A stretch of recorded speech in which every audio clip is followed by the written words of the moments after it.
Hello, welcome to my channel.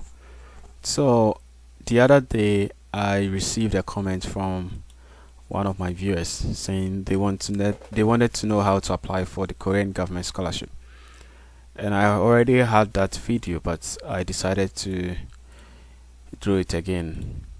Alright, so to apply for the Korean government scholarship, you have to go to the website. So there's this thing about scholarships. Most countries have specific websites for all scholarships in the country. So for the case of Korea, if you like to apply for a Korean scholarship, you should go to the Korean government site for scholarship. So it's called Study in Korea. So if you just type in Study in Korea, it opens up a bunch of websites. The first one is the Study in Korea .go.kr. That is the Korean government official website for scholarships. Now what you do is just click on that site, and on the site you have so many things here, but it's in Korean. So for those who don't speak Korean or don't understand Korean, what you should do is you should use the English version. Or if you still insist you want to use the Korean version, you could also use the Google Translate extension. So you just use the extension to translate it into English. Alright, let's use the English version. Now there's a lot of information on this website, but the main part that you should focus on is the scholarships. So under scholarships you see let's see scholarship. So scholarship, you see KGS notice, KG government scholarship, university scholarships. So if you go to the government scholarship, so government scholarship, yes. So under government scholarship, there are so many scholarships. There is the there's a global Korea scholarship, which is the main scholarship that people usually apply for, and then there are other scholarships here for only Koreans. There's Korean Japan scholarships, and universities have specific scholarships. So when you go to university scholarships, you have like scholarship type A, scholarship type B, and there are other universities like let's see, there are other universities that give you scholarships depending on your performance. So you could get a full tuition, you could get 80% tuition, but for today's video we would rather look at the fully funded scholarship, which is the KGS scholarship, or formerly known as the KGSP scholarship. Alright, so under scholarships you go to GKS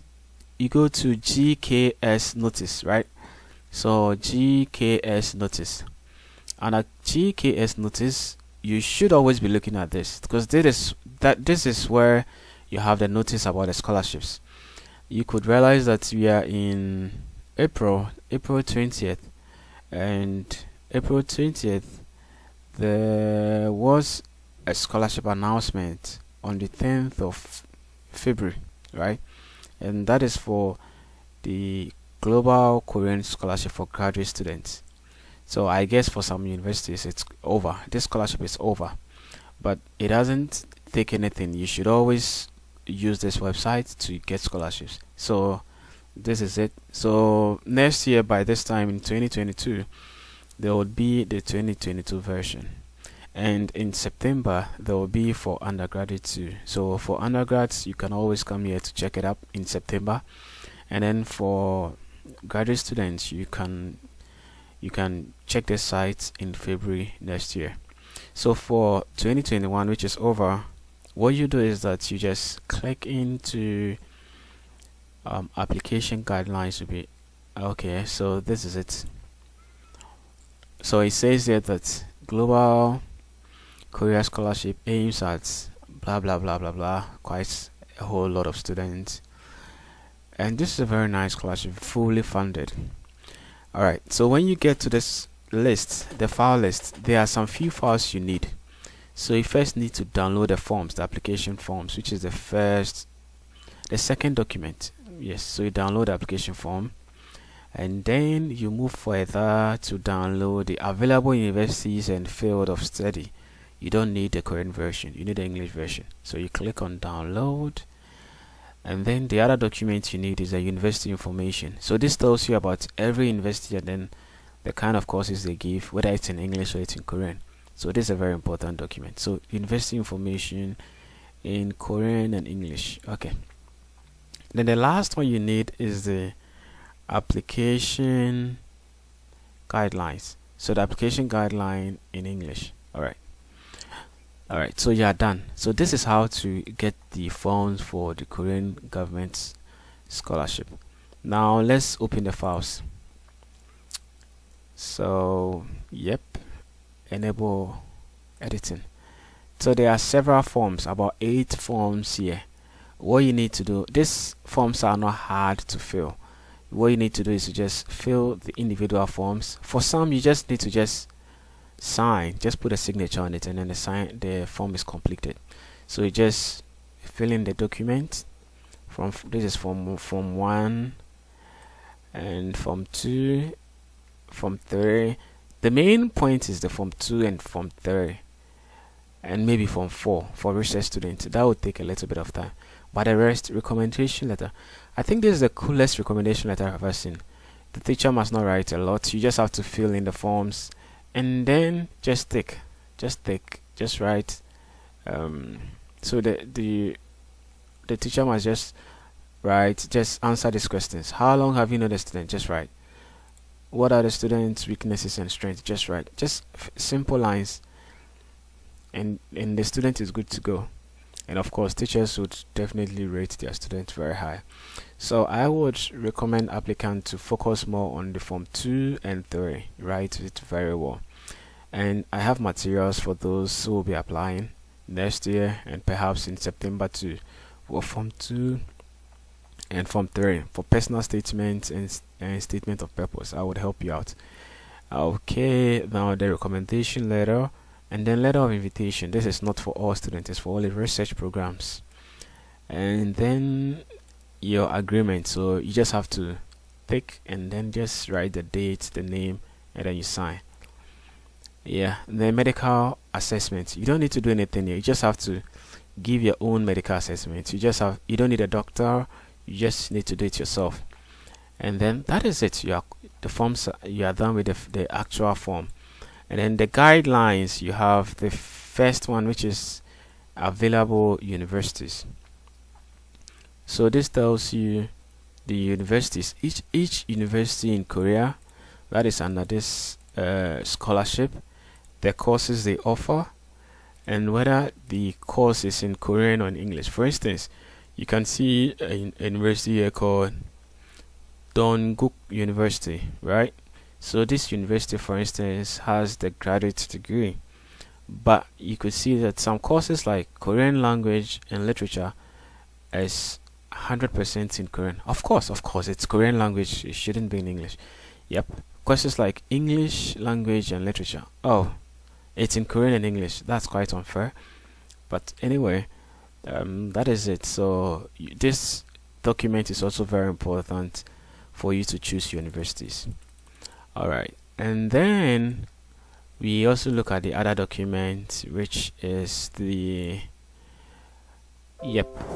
scholarship information.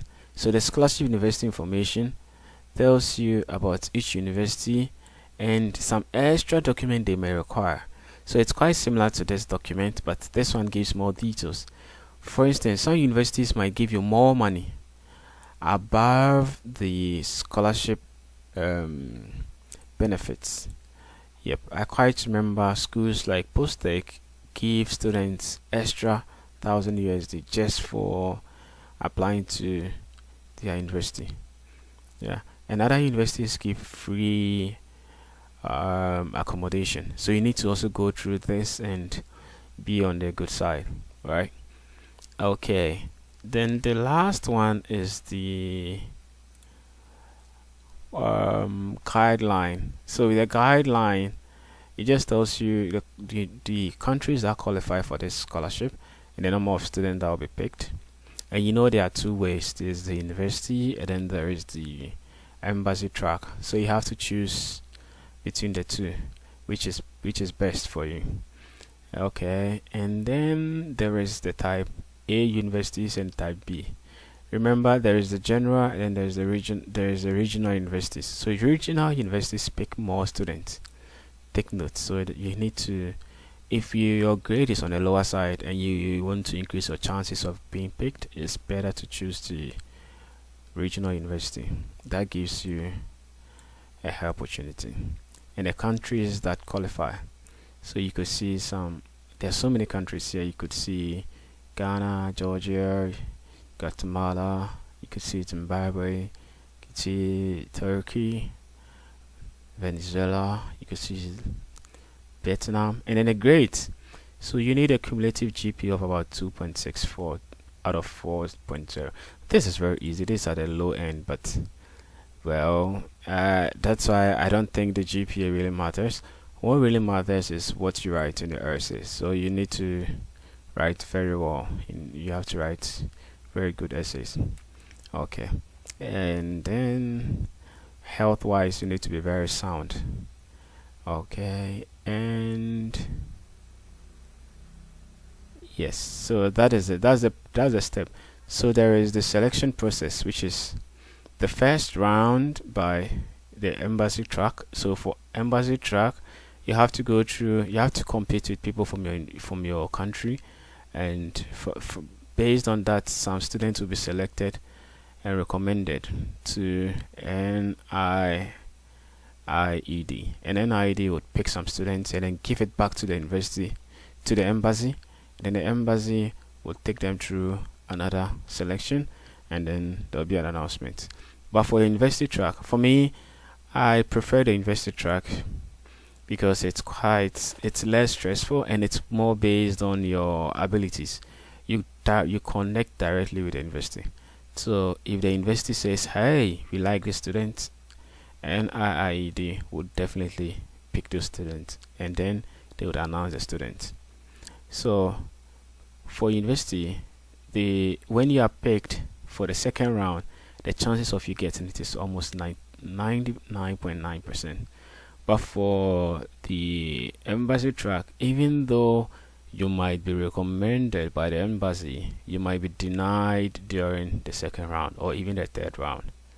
Okay, so that is it. The timing for the first round is in mid-April, and then announcements it's in early May.